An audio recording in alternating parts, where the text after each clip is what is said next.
Welcome back to yet another fine episode of Hot Hardware's 2.5 Geeks webcast. I'm Dave Altavilla here, always with my compatriot, the ever fabulous Marco Chiappetta. How you doing, buddy? I'm surviving, baby. It's been a busy few days. Long on work, short on sleep. Chris Gettings behind the dials as well. Thanks for helping us out with that, Chris. And with us are two very special guests, the illustrious Frank Azor and Scott Herkelman from AMD. We've got the grand poobah of all things gaming and the guy that is Radeon at AMD. How's that sound, guys, for titles? Can we tweak your official titles? Is that okay? Of course. No problem. Nice to be here. Thanks for inviting us. Yeah, thanks for having us. It's good to see you guys. You as well. Thanks for joining us on this fine day. Your big announcement and big launch of the Radeon RX 6800, 6800 XT. And good to have important folks like you that were behind all of this new technology that was launched by your company today that as we coined it at Hot Hardware and other places as well, brings you back squarely, firmly into the high end of high-end gaming GPUs versus your competition, NVIDIA. And we were thoroughly impressed with what we saw.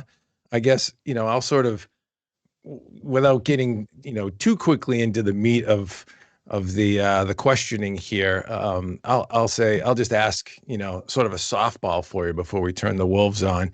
How does it feel to have AMD back and very competitive in the high end with products that clearly are going to light up some pixels across many gaming screens for enthusiasts around the world?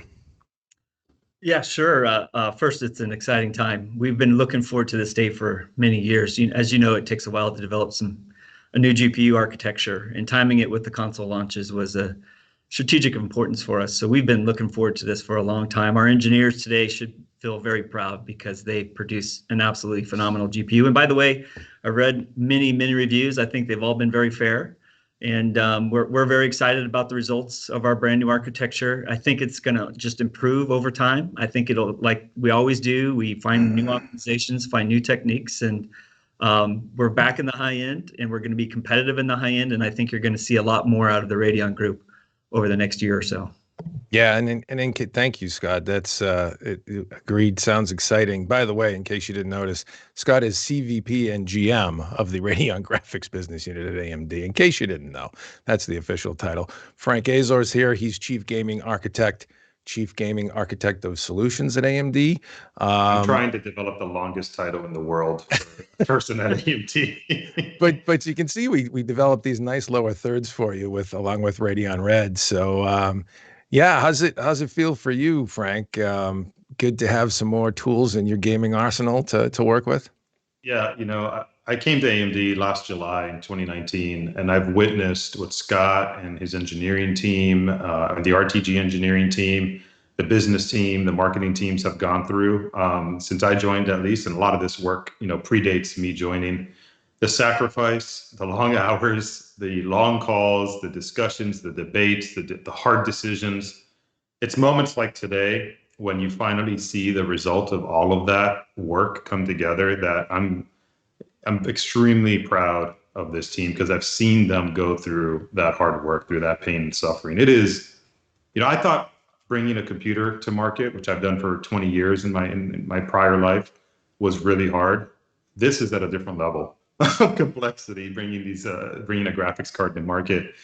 And I'm really proud for them. I hope they're really enjoying the moment. Everybody back at AMD is enjoying it, because this is it's a remarkable feat. It's really, really remarkable. And we still have plenty of challenges ahead. There's still a ton of opportunity, but today's a day of celebration for most people.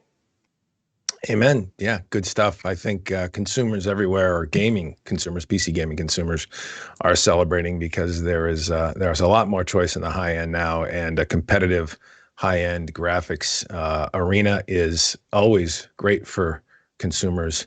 Marco, you spent some quality time with this product. I did as well. I kicked the tires on the high end card, the 6800 XT.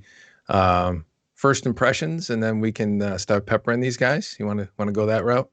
Yeah, first impression is it can't be anything but positive. So, the 6800 did everything AMD said it was going to do, competed really well with the 2080 Ti and, by extension, the 3070. And the 6800 XT traded blows with the 3080. It's, exactly what was presented a few weeks ago. So, and in terms of just the overall feel and the impression the cards give, like, this is the 6800. Let me just hold it up for a second here. I don't mean to be, I'm not putting down any previous gen cards, but just feeling this card and getting it in hand and unboxing it was clear that AMD put a lot more effort into the design of the 6800 series than perhaps some of the previous gens. So yeah, positive all around for me. Hey, Marco, you don't have to hold back. I think it was this time last year when we were talking about blowers, we were talking about dents. And I think that we took your feedback, the community's feedback on this. I think it was this time last year we had that same podcast, and we put a lot of effort into the thermal design, the acoustics, the temperature. Not a blower, no dents. Something that enthusiasts would be proud to have in their PC. So we want to thank you and your community for all of that feedback you gave us like last year to truly produce something that we think the enthusiasts will enjoy and love. And I think they will. Just this is not. I'm going to throw an off the cuff question before Dave jumps in, because something just dawned on me. Looking at this card versus some of the competing cards and what board partners do. Do you guys take into consideration the board partners when you're designing your reference solution? Do you perhaps hold back a little bit so board partners can do some of their own special sauce, or is this AMD's vision for the 6800 and the 6800 XT? That's a good question. Yeah, that's a great question. Actually, there are things we do work with our AIB partners on that they have some unique things that they want to do. And when they ask us that, we just work with them on validating that would work and it will fit within our specifications. But there's always things that they bring to us. They're very innovative. A lot of our AIB partners are some really strong AIB partners with engineering departments that do cool things. But we definitely put a tremendous amount of effort in our own design, and we hand that to them as an option for them to choose. And we, work with them on bringing it up, procuring materials, making sure it passes all the testing methodologies that we want to have a good, high quality and reliable product. But it's a little bit of a handshake between us where we're innovating together. And we, if they want to use this reference design, of course they can. But at the same time, a lot of them want to have their own unique designs, and we fully support them when they want to do that. Good stuff. Good stuff. What are your goals moving forward? And this is again a little bit on the softy side of a question, but what are your goals moving forward? I guess is the initial thought out of the gate. Once that we've seen these three cards announced now, the 6800, 600 XT, 6900 XT forthcoming in December. What does the road ahead look like in terms of how you're going to go at it in the market versus NVIDIA? And I guess, sort of best intentions to kind of, is it complete world domination or what are we looking at here moving forward, do you think? Well, NVIDIA is a very strong competitor. I don't think there's any doubt about that. So complete world domination, it's going to be a fight. But what I would say is that our roadmap is very solid. And I think we even showed that in our launch materials if you had a chance to check that out. But our commitment is going to be tops down roadmap, consistency, be there for the enthusiasts in that category, offer them a choice, bring our best technologies out to bear. And one thing that I'm very excited about is something that only AMD is doing recently, which is combining our CPU and GPU technology together and offering even more value. There's no one in the world that can do that today. And so that is a key pillar to our future strategy, is bringing our engineering teams together, innovation, whether it's in hardware innovation between CPU and GPUs or software innovation. And I think that you're going to see a lot more out of us as a company here over the next couple of years in that space, just combining our engineering efforts and making even the best PC platform that we can. From the GPU side, we're going to be consistent. We're going to execute. I think in Radeon's past, we've had a little bit of holes in our roadmap. I think we can all just openly say that NVIDIA has enjoyed the enthusiast category in the past quite easily, and we're bringing the fight to them. And I think the RDNA 2 architecture is a really great architecture. If you think about it, we launched RDNA 1 or RDNA 16 months ago, and our engineers were able to turn around in a couple of years. And during a COVID 2020 year, produce a brand new architecture that absolutely competes with their high end, and I'm very proud of them for that. And that's what you should expect out of us going forward: is consistency, execution, complete coverage for the enthusiasts all the way down to the mainstream going forward. And that's what we're excited about, and we're going to execute towards. Nice. I know, Frank, you have quite a bit of an opinion on the platform side of things, and agreed, Scott, uniquely positioned currently with CPU and GPU technology. Frank, any thoughts on that side of the house? Yeah, it's one of the key things I came to AMD to do is I've been building solutions, right, the entire product, my entire career. And as I saw what AMD had coming down the roadmap, obviously on the CPU side, and now what we see coming down on the graphics side, the number of opportunities that came to my mind for how we could combine these things to really build just an overall better solution above and beyond all the innovation that I've been able to deliver in the past with my teams in my prior life. There's so many ideas came to mind, so many different opportunities came to mind, and we're just at the forefront of that. You know, we did Smart Shift earlier this year for notebooks. We introduced Smart Access Memory here for the Ryzen 5000 series and the Radeon RX 6000 series. And there's just so many other opportunities for us to combine these components and the rest of the IP and technology portfolio that we have at AMD to move gaming forward, to really leaps and bounds, improve performance, and introduce new experiences. So it's a really exciting time. We have a long runway ahead of us of opportunities. So we're just getting started. Yeah, there you go. Good to hear that. Good to hear you just getting warmed up.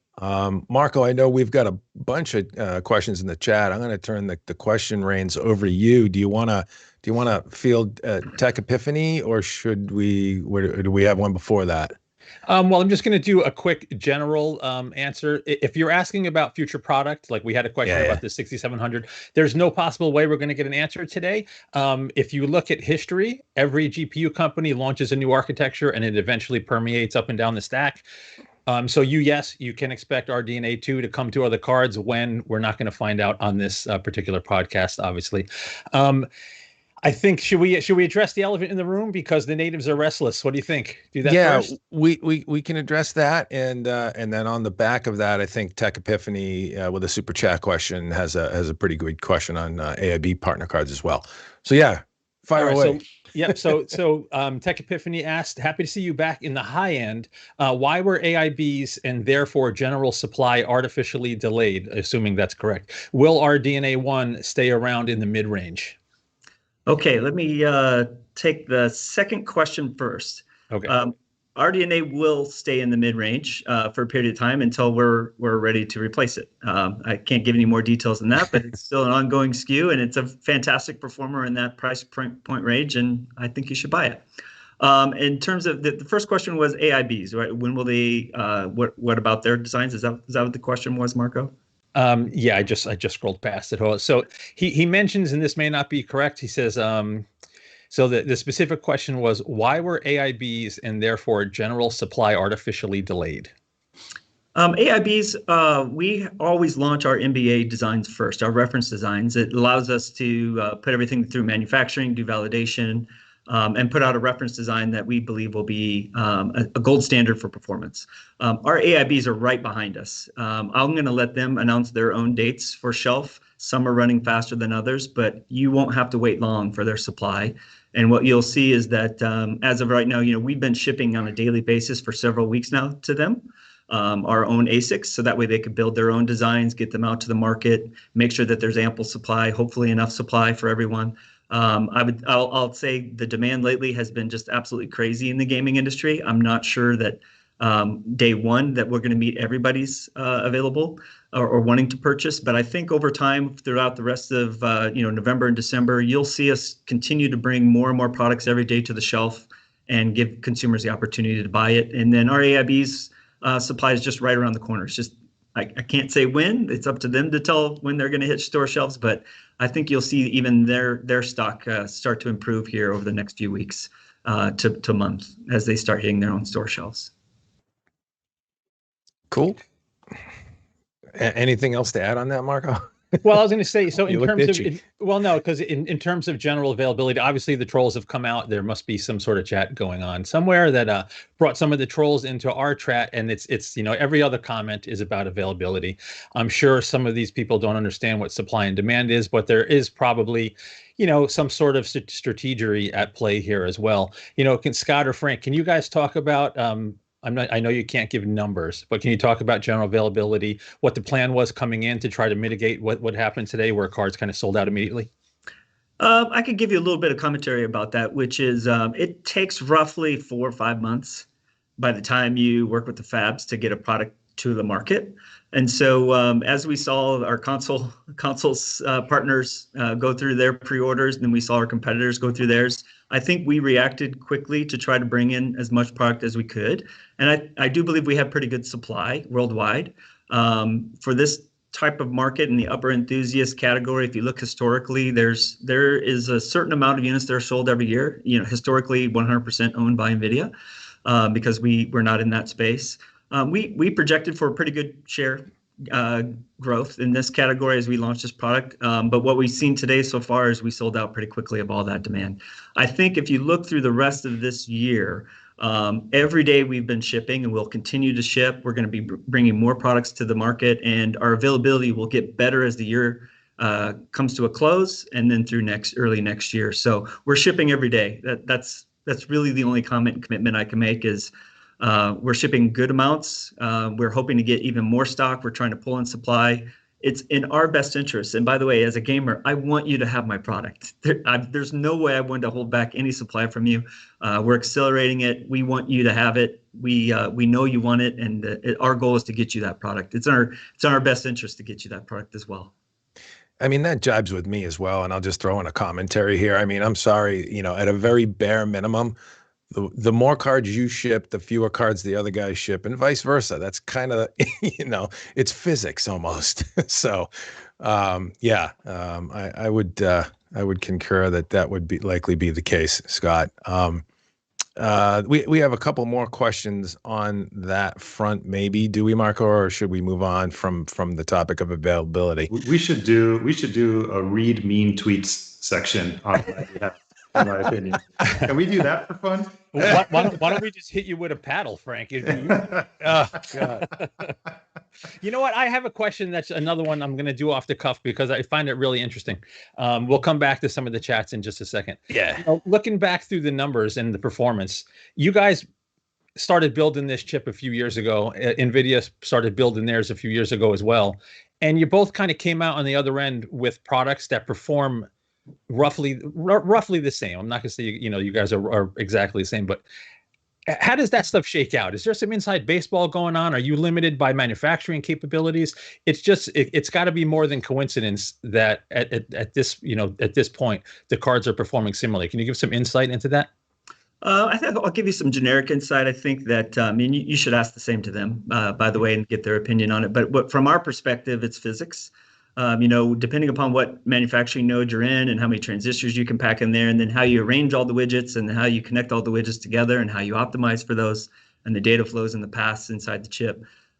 There's a certain amount of physics that, would tell you the performance range is going to be between X and Y. And so I think that's why you see some variation between where they're at and where we are. And then, obviously we have some different techniques that we employed in RDNA 2 for the PC space, including our Infinity Cache. There's some really cool things that we've done differently than they have, which has allowed us to put out more performance with less power. So there are some things that you can do differently, but most of the performance ranges do come down to what you can manufacture in the time period when you build a new architecture. So you plan these things years out in advance, working with your fab partners to say, hey, what can we build? How many transistors can you put in there? Okay, now that I can put that in there, how many CUs can I put in there? And then what's that cost? And then what kind of die size should I build in order to achieve that performance? And then what's the timeline to get all of that produced? And then you say, what else can we do that's unique that we know that nobody else maybe can do right now, or that maybe no one else is thinking of? And that's where things like Infinity Cache for us came about. We brought some really smart experts over from the CPU team over to the GPU team a couple of years ago, and they've been working with us ever since to work with us on frequency, to work with us on performance per watt. And that's where the idea for Infinity Cache came in, which is putting that cache on die, allowing us to achieve more performance at less power. So there are some things that you could do, even if fabs are at a certain level, to tweak your architecture, to tweak your performance. And then, as you know, there's a lot of things you can do in software to even do better things or different things than your competitors. Hopefully that answers your question, Marco. Yeah. And in terms of, capacity, I mean, your fab partners right now are absolutely lit up.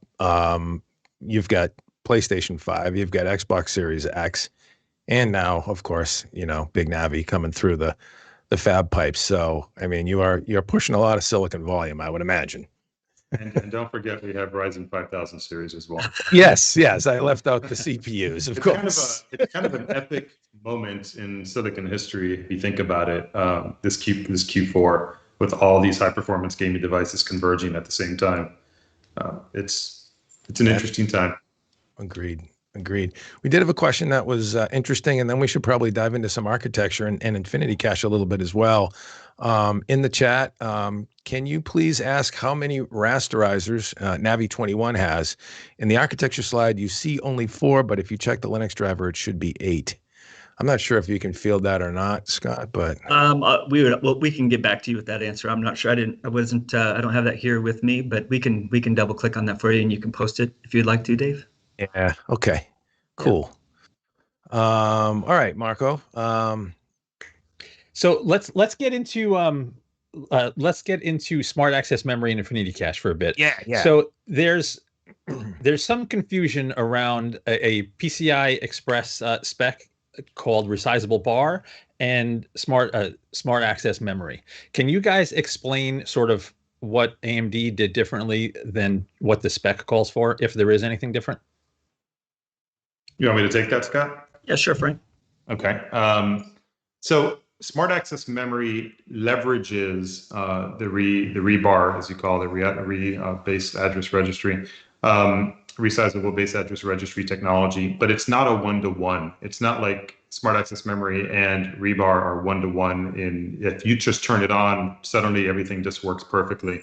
The teams had to do a fair amount of BIOS work, firmware work, and different implementation methodologies to be able to get the kind of performance that we're getting out of it, and to solve several bugs that we encountered along the way. So while the rebar implementation is part of the PCI specification, other companies will be able to take advantage of that as well. It is completely open, but how they implement it, what software they exactly write to implement it, how they tune it, how they solve some of the issues that we encountered that they're absolutely going to encounter themselves. That's what makes our implementation of it unique. And we're open to actually collaborating with our competitors to help them enable this, because it is a great performance story. And it's not necessarily years of work that had to go into this to be able to make it happen. It's actually something that's pretty nice opportunity for the industry to be able to capitalize on. But it's not as simple as you just flick a switch for rebar and suddenly you get smart access memory. There's a little bit more to that. Got it. So we have another super chat from Tech Epiphany with a whole bunch of questions. I'm assuming some of these you can answer and some you can't, but I'm going to throw them all at you anyway. Cool. So Tech Epiphany is asking, can we expect driver updates for GCN for some more years? And can Infinity Cache scale down to lower end, e.g. APUs? And why no HBCC put into our DNA? It seems to help Vega. For the question for GCN, yes, we will continue to support our older products with driver updates and optimizations and bug fixes. If there are bug fixes or when bug fixes happen or end user issues, we'll continue to support that architecture. Actually, if you noticed our roadmap, we pivoted a little bit for our compute and our data center, and we continue to use the GCN for data center workloads. And so we'll also continue to support gaming workloads with our driver updates in the future. So yes, that is a commitment we can make. And then your second question, Marco, there was, I think. So the second one, he was asking about Infinity Cache scaling down to lower end products. Does it make sense to go smaller? We're not announcing anything at this time, but there is technically the capability to make an Infinity Cache in different size and configurations. Gotcha. one of the things we noticed on Infinity Cache that Marco and I were kind of chewing through the numbers on last night